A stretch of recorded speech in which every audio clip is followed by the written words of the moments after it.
Hola a todos, bienvenidos al podcast El laberinto del capitalismo. Soy su anfitriona Yara y hoy estamos hablando de las perspectivas de Marx, Weber y Durkheim sobre su origen y sus implicaciones sociales.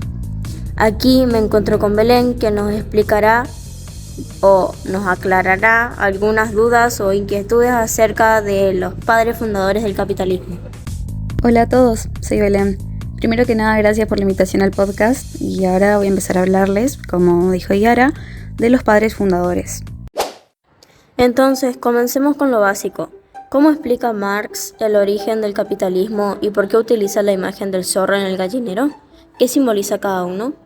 Bueno, Marx explicó el origen del capital como resultado de 3 factores. En primer lugar está el movimiento de cercamiento que obligó a los campesinos a abandonar las tierras y trasladarlas a las ciudades, donde se convirtieron en una fuente de mano de obra barata para la clase capitalista emergente.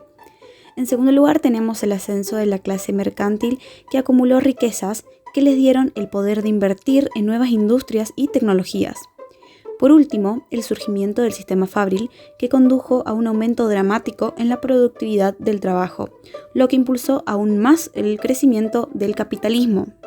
Ese es un buen punto, aunque debe haber otra explicación para eso, ¿no? Sí, por supuesto. Marx argumentó que el capitalismo era un sistema de explotación, donde la clase capitalista, que sería la burguesía, poseía los medios de producción, mientras que la clase obrera, es decir, el proletariado, no los poseía. La burguesía pagaba un salario al proletariado, pero el valor de los bienes producidos por el proletariado era mayor que el valor de sus salarios. Esta diferencia de valor, que Marx llamó plusvalía, fue apropiada por la burguesía como una ganancia.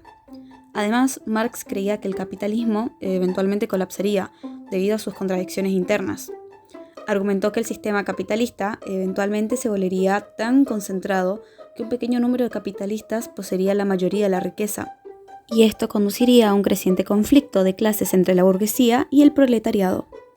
El proletariado, con el tiempo, derrotaría a la burguesía y establecería una sociedad socialista, en la cual los medios de producción serían propiedad de la clase obrera. Y con respecto a la fábula del zorro en el gallinero, ¿por qué la utiliza y qué simboliza cada uno? Bueno, Marx usa esa imagen para simbolizar el conflicto entre la burguesía y el proletariado. Además, para ilustrar el poder del proletariado a fin de luchar contra la burguesía y crear una sociedad más justa y equitativa. En pocas palabras podemos decir que el zorro representa a la burguesía, quiere decir a la clase capitalista. Y por otro lado, el gallinero simboliza al proletariado, o sea, a la clase obrera. Y la amenaza, en este caso, sería la burguesía, que representa un gran riesgo para el proletariado. Entonces, en general, podemos decir que la fábula de Marx del zorro en el gallinero es una obra sobresaliente de la economía política. Es una historia simple y efectiva que ilustra un concepto económico complejo de una manera ingeniosa y humorística.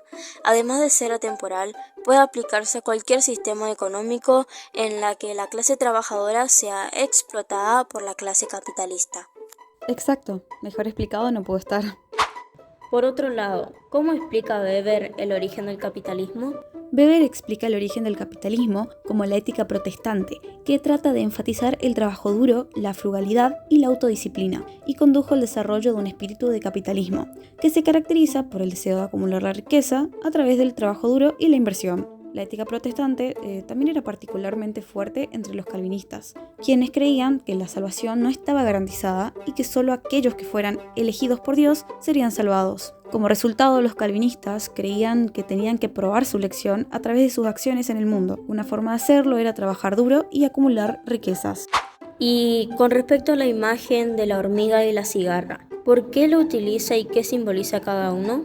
Weber utiliza esa imagen de la hormiga y la cigarra para simbolizar la ética protestante y el espíritu del capitalismo. La hormiga, conocida por su arduo trabajo y laboriosidad, simboliza la ética protestante, que enfatiza el trabajo arduo, la frugalidad y la autodisciplina. La cigarra, por otro lado, que es conocida por su actitud perezosa, despreocupada, simboliza el espíritu del capitalismo, que se caracteriza por el deseo de acumular riqueza a través del trabajo duro y la inversión. Por último, ¿qué es la anomia social y cómo se relaciona con el origen del capitalismo?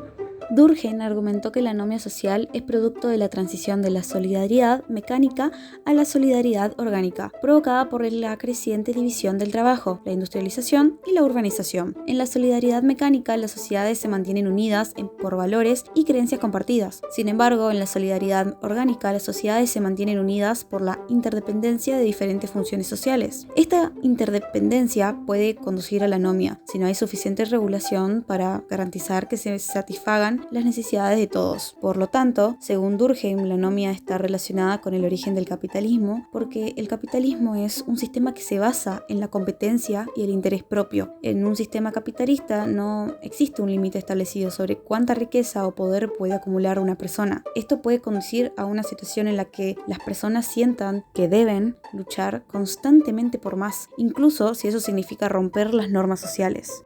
Buen punto. ¿Y cómo ejemplificarías una situación de anomia social que se viva o se haya vivido en nuestro país? Y a ver, un ejemplo de la anomia social es el auge de la delincuencia. Es decir, que a medida que las normas sociales se desmoronan, es más probable que las personas se involucren en conductas delictivas. Esto puede conducir a un aumento en las tasas de criminalidad, lo que puede tener un impacto negativo en la sociedad. Aunque referido al pasado, un ejemplo es la crisis económica del 2001, que condujo a una pobreza generalizada y a un malestar social. Entonces, por lo que nos contaste, la teoría de anomia social de Durkheim sigue siendo relevante hoy en día, en un mundo cada vez más globalizado e interconectado. Vemos cada vez más ejemplos de anomia social. Por lo tanto, es importante comprender las causas de la anomia social para que podamos desarrollar estrategias para prevenirla. Así es, Yera. Espero que esto haya respondido a sus dudas. Para concluir, muchas gracias por habernos acompañado, Belén. Y querido público, gracias por escuchar El laberinto del capitalismo. Soy Yara, hasta la próxima. Y como nuestro lema dice, mantente fuerte y fiel a ti mismo.